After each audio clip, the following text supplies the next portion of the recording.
What's up, guys, and welcome to another episode of Game Script, looking at the Thursday night football game between the Seattle Seahawks and the Chicago Bears. And the Bears have been playing a little bit better recently, and they might be able to pull off an upset against the Seattle Seahawks. And they have a lot of good weapons that we can plug into our DraftKings Showdown lineups to make that happen, and I'll get into it right after this.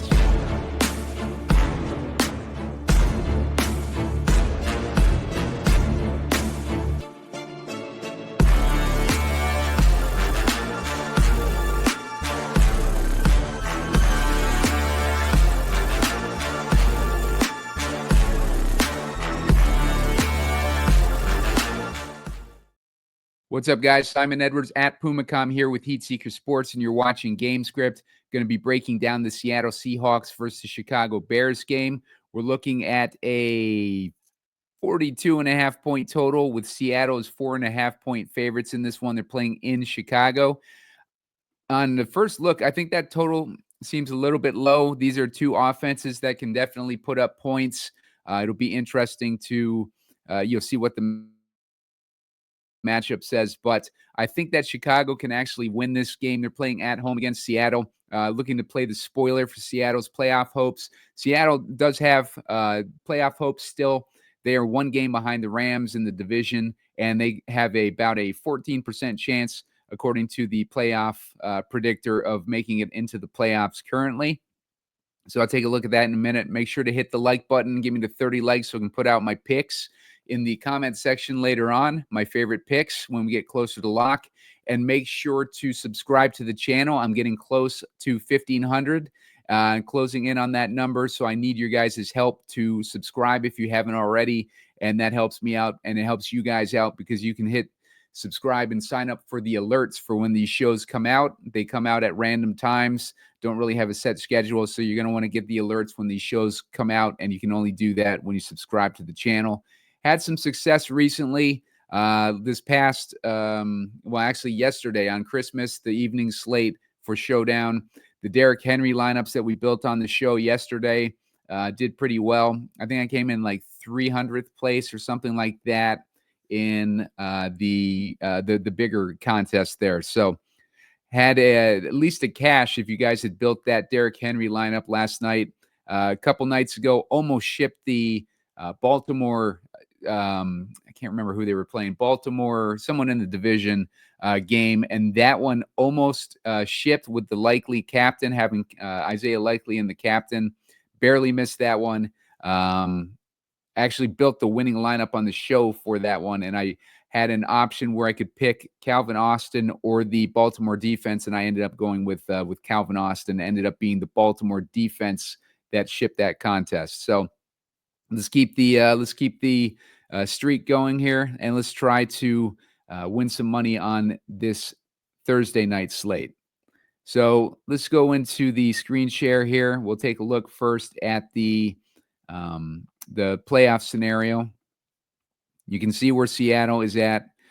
They are on the bubble for making it into the wild card, and they are 14% chance currently. If they win, stay about 14%. If they lose, they're 13%. That's all kind of dependent on what happens with the Rams. Rams are playing against Arizona this week. If the Rams lose, that's going to bump them down to 58%. And I think that will bump Seattle up to about a 42% or so chance of making it into the playoffs. So they really need to win this game. But they're facing off against a Chicago team that has actually been playing pretty well despite their record and despite all their losses. If we can take a look at their recent game logs, they lost 17-34 against Detroit. They lost 30-12 against Minnesota, 38-13 versus San Francisco, 23-20 versus Detroit, and 30-27 versus Minnesota.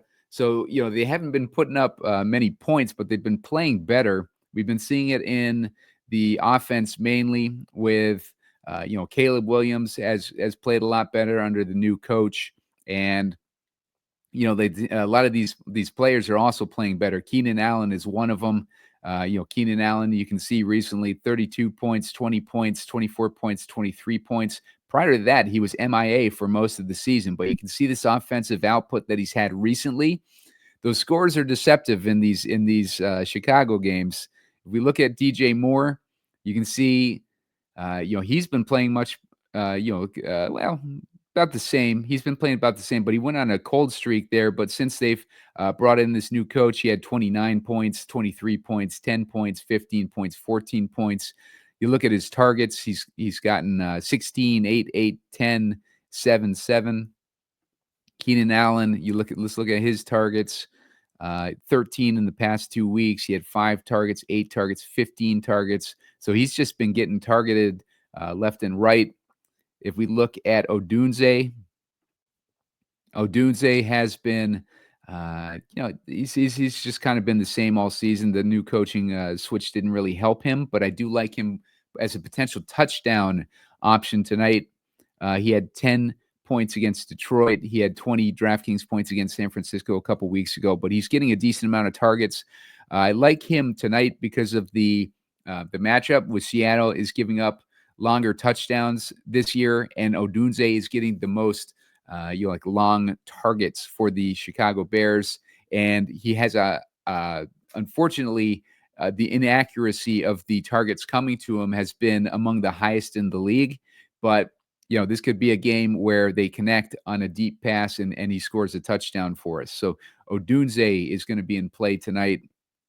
Caleb Williams, we can see it in his performances too. 334 yards last week. He had a couple dud weeks there, but then he had 256, 340, 231. Just playing much better overall. 2 touchdowns, 1 touchdown, 2 touchdowns, 3 touchdowns, 2 touchdowns, multiple touchdowns in a lot of these games since the new coach has come in. And, we've seen it with 29 DraftKings points, 26 DraftKings points, 26 DraftKings points, had those 2 duds in there. So he's definitely capable of putting up points against a weak defense like the Seahawks. You saw it against Minnesota. He had a little bit of trouble against them, only 10 DraftKings points, but that's a tough defense to face. And San Francisco, traditionally a tough defense to face as far as the passing game. Seattle is giving up 17.2 DraftKings points a game to the quarterback position. They've been a little bit better recently since their defense has been getting healthier, but Seattle is still exploitable, and Chicago playing at home with nothing to lose against a Seattle team that they're trying to spoil. I would not be surprised to see Chicago put up a fight in this one. And that 40, I think I said 42.5 point total seems pretty low to me.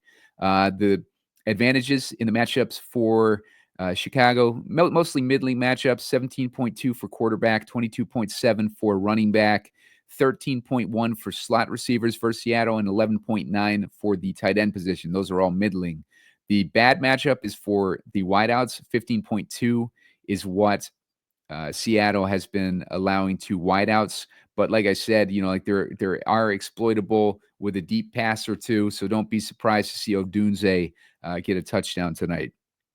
On the other side, Seattle, Chicago is allowing 14.7 DraftKings points a game to the quarterback position. That's not a great matchup, but I think that's mainly because they're allowing 25.4 DraftKings points a game to the running back position. So teams are choosing to run on these Bears. They have a 17.7 DraftKings points a game to wideouts is what Chicago is allowing. 15.5 to the slot. That's where Jaxon Smith-Njigba runs most of his routes, and 12.7 to tight end positions. So Smith-Njigba and Charbonnet are looking like they have decent matchups. I'll get into that in a minute. Let's go into injuries real quick so we can see where we can exploit these matchups. If you look at the Bears first, DeAndre Carter is out. So we got some depth issues at the receiver, but these guys weren't really playing roles anyways. Travis Homer is out. That's going to be significant mainly for Roschon Johnson. He's not going to have as much competition as the backup running back in a game where they could be finding themselves at the goal line in this one. So Roschon's going to be interesting tonight. Tevin Jenkins, the left guard, is out. And if you look at their left guard, they got 2 guys on IR at that position already, and now Tevin Jenkins is out. So that's not good for the offensive line there. On top of that, Doug Kramer, questionable at the center. He's backup center. We got a couple other guys on IR on the offensive line. So some depth issues there at the offensive line, especially at the left guard. If we're looking at the defense, we got a bunch of guys out on defense. Elijah Hicks and Jaquan Brisker are out. That would typically be a good sign for the tight ends. As you know, with the Baltimore tight ends on the last couple of shows, we've been targeting those Baltimore tight ends against defenses with banged up safeties. And the problem with this one is we're looking at like Noah Fant and Barner as our tight ends. So those guys, could be sneaky plays tonight on the Seattle side. On the left cornerback, Jalen Jones is out.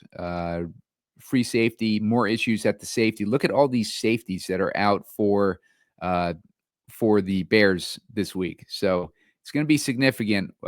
Those tight ends would be, like the great matchups, but we just can't really trust their volume. But like in a showdown slate, we could depending on their price, put them in for hopes of a touchdown or something. So they will be in play tonight. Let's go take a look at the Seattle Seahawks injury report.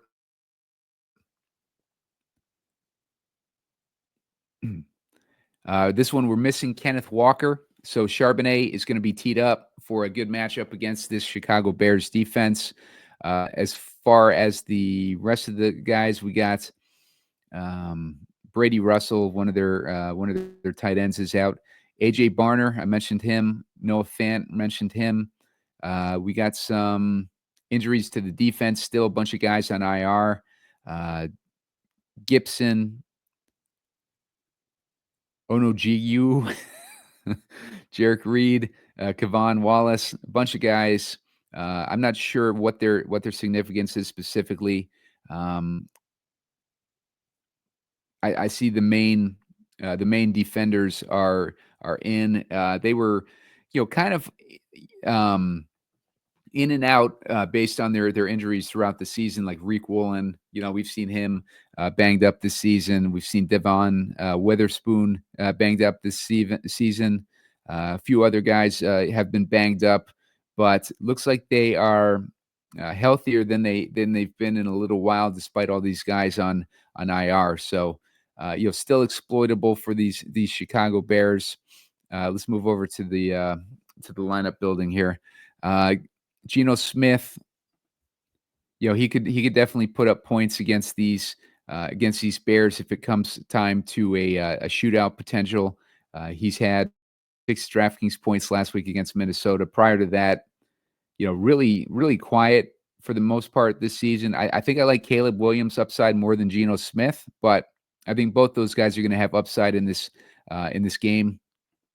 DK Metcalf has been MIA basically all season. All the coaching staff have been talking about, getting him more looks. He had 7 targets last week, only converted 3 of those for receptions, and he had 1 touchdown, 14.7 DraftKings points. Prior to that, it's just been a down year for DK Metcalf for the most part. But, anyone could score a touchdown, but he's going to have the difficult Reek Woolen matchup in this game. So it's going to be,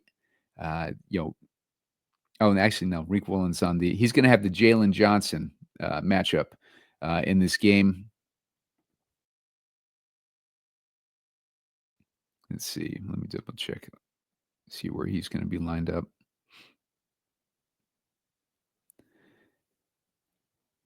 Yeah, I think he should be Jalen Johnson primarily. Jalen Johnson.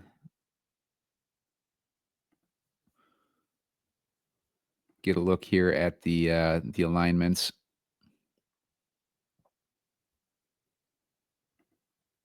All right, so Jalen Johnson looks like he is going to be shadowing perhaps DK Metcalf. He doesn't go in the slot at all. He shadows outside receivers, and we got DK Metcalf, the primary outside receiver. That's going to open things up, I think, for Tyler Lockett. Lockett is down here in price at $4,800. He's been cheap all year. He hasn't done anything. really. Like he's had some weeks where he popped off though, and I could see this being a touchdown week for Tyler Lockett. I have him in my underdog short. If you want to check that out for opportunity to make 52 times your money, use the promo code SEEK for a 50% deposit match up to $1,000. But I have a underdog short out this week. I can go to it real quick and show you guys what I have in play for this underdog short. And if you guys want to tail it, I got DJ Moore higher than 5.5 receptions. I got Keenan Allen lower than 9.5 receptions. He has that difficult matchup with Witherspoon in the slot. I got DeAndre Swift going higher than 12.5 receiving yards. He's been having a bunch of games recently where he's gone over 30 receiving yards. And if you wanted to juice that number up, you could even do that a little bit and get that number over 52 times your money. Tyler Lockett, I have him going for a anytime touchdown. And I have Caleb Williams going higher than 223.5 passing yards in this one. So that's my underdog picks. Use the promo code SEEK for a 50% deposit match up to $1,000 and take advantage of that. I'm doing a bunch of playoff best ball too on top of it. And you guys can check out the shows on that. So let's go back to the game here. Myers and Santos, I think, are both in play tonight. Let's go back up to some of these players I missed up here. Smith-Njigba, most expensive guy on the slate. He's been on fire recently. He's 19 DraftKings points, 18 and 24 in the last few games, but he's had a whole bunch of he's just been on a tear since week 9. 40 DraftKings points, 24.8, 19.7, 19.6, 12.4, 18.3. He does have a decent matchup in the slot. I would imagine that the Chicago defense is going to be, trying to key on him a little bit, as well as DK Metcalf, and that's where I think Tyler Lockett might be interesting tonight. DJ Moore, you saw I liked him over, going higher than 5.5 targets. He's had a whole bunch recently. He's gone over that mark ever since week 9, so he's definitely in play. Keenan Allen, did not like him as much this week, but he's been on a roll recently. 32 DraftKings points and 20 in his last couple games. He's gone over 20 in 4 of his last 5. We got Kenneth Walker is out. That's going to make Charbonnet in play. Charbonnet's been doing well without Kenneth Walker recently. He had 41 DraftKings points in that game against Arizona a few weeks ago. And he's had a couple other, decent performances without Kenneth Walker in the lineup. So keep that in mind with Charbonnet. DeAndre Swift, I don't mind him. I think he'll be used more in the passing game this week. He hasn't done anything for us recently, though. But, he had that stretch there where he was going over 20 DraftKings points. He's very streaky. But I could see DeAndre Swift, coming alive in this one potentially against Seattle. Seattle's given up 22.7 DraftKings points a game to the running back position. All right.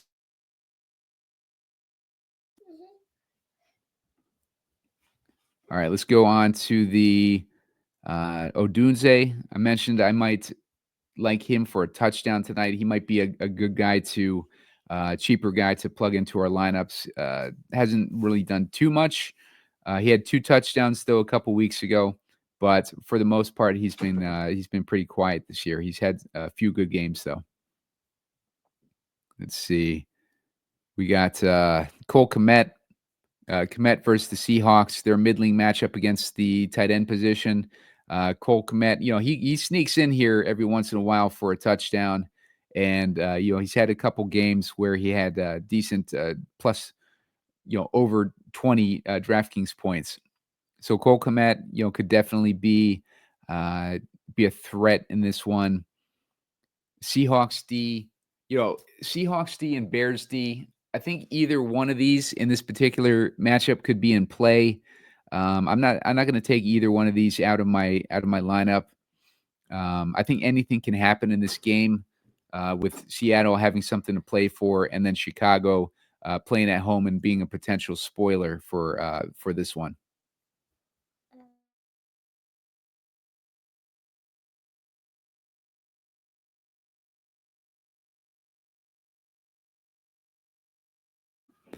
All right. So then we got Fant, who I mentioned. He's at 3,600. Lockett's at 3,200. Barner's at 3K. Let's check out what Barner's done. Barner is a guy that they look like they target for touchdowns every once in a while, and this defense with those missing safeties, he could be in play. Look at his yardage. Not huge. It's a touchdown or bust on Barner. Let's check out Fant compared to him. Fant 50 yards, 26 yards. Yeah, I mean Fant is definitely a higher upside guy. He does not have any touchdowns on the season, but if you put a touchdown to some of these bigger yardage totals that he's had, and that's going to put you close to 20 DraftKings points. And keep in mind, we've been targeting tight ends against these defenses with the banged up safeties. So this is a good spot for these defenses, or for these tight ends this week. Roschon Johnson at 2,600. I mean, he could definitely be in play for goal line carry. Has not really done too much this season, but he's cheap, and if we need the salary relief, we can keep him in mind. And then we got McIntosh. I believe he'd be the backup to Charbonnet. Hasn't not really done too much. I think Charbonnet is going to be busy in this one, though. So McIntosh, if you guys think that maybe the Seahawks run away with this one a little bit more and they need to use their backups. Other than that, trying to see if there's anyone decent in the cheap seats. Don't see anyone. So let's go ahead and start building the lineup. Smith-Njigba with this matchup, I think he's probably going to be the most popular captain, just the run that he's been on recently. Don't necessarily like playing guys at the peak of their popularity, especially in the captain. But we can build a lineup here to play around with it. Let me take a look at the ownership on him in the captain spot. All right, so we're looking at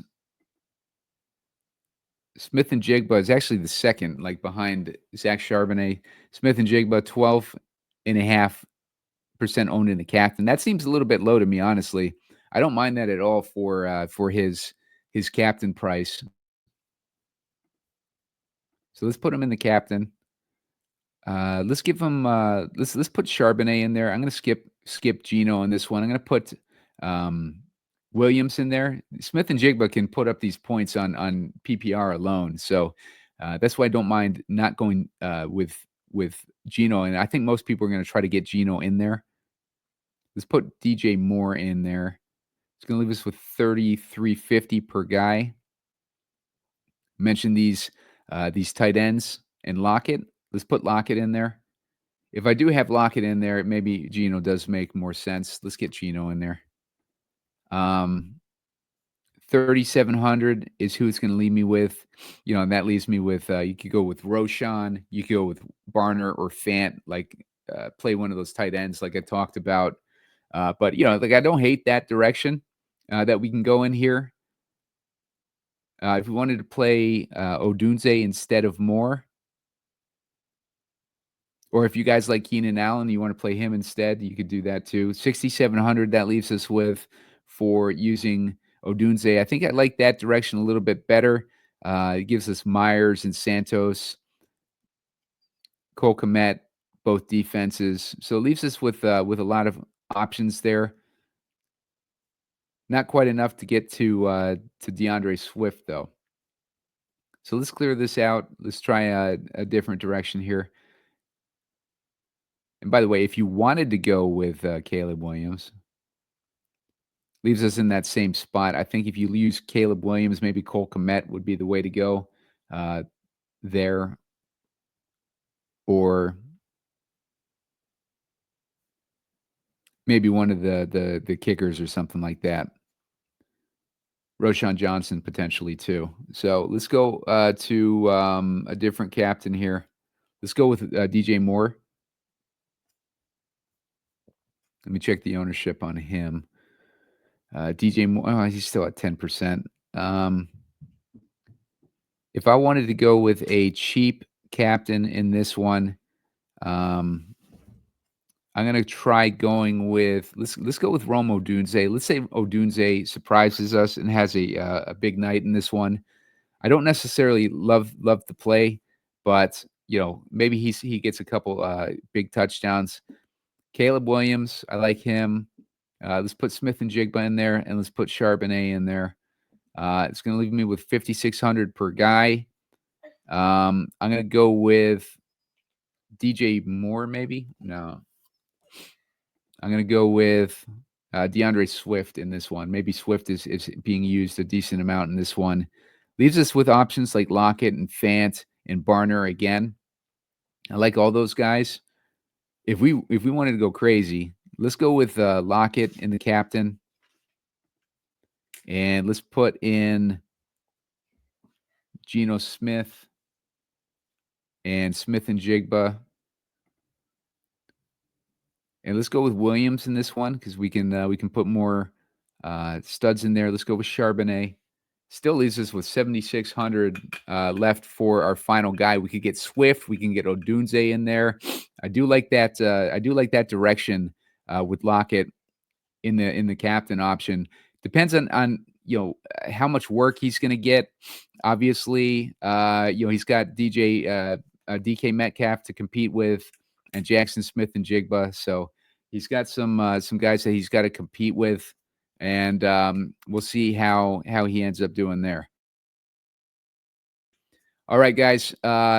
That's it for now. Make sure to hit that like button. Give me the 30 likes so we can put out a shorter video later on. Make sure to hit the subscribe button.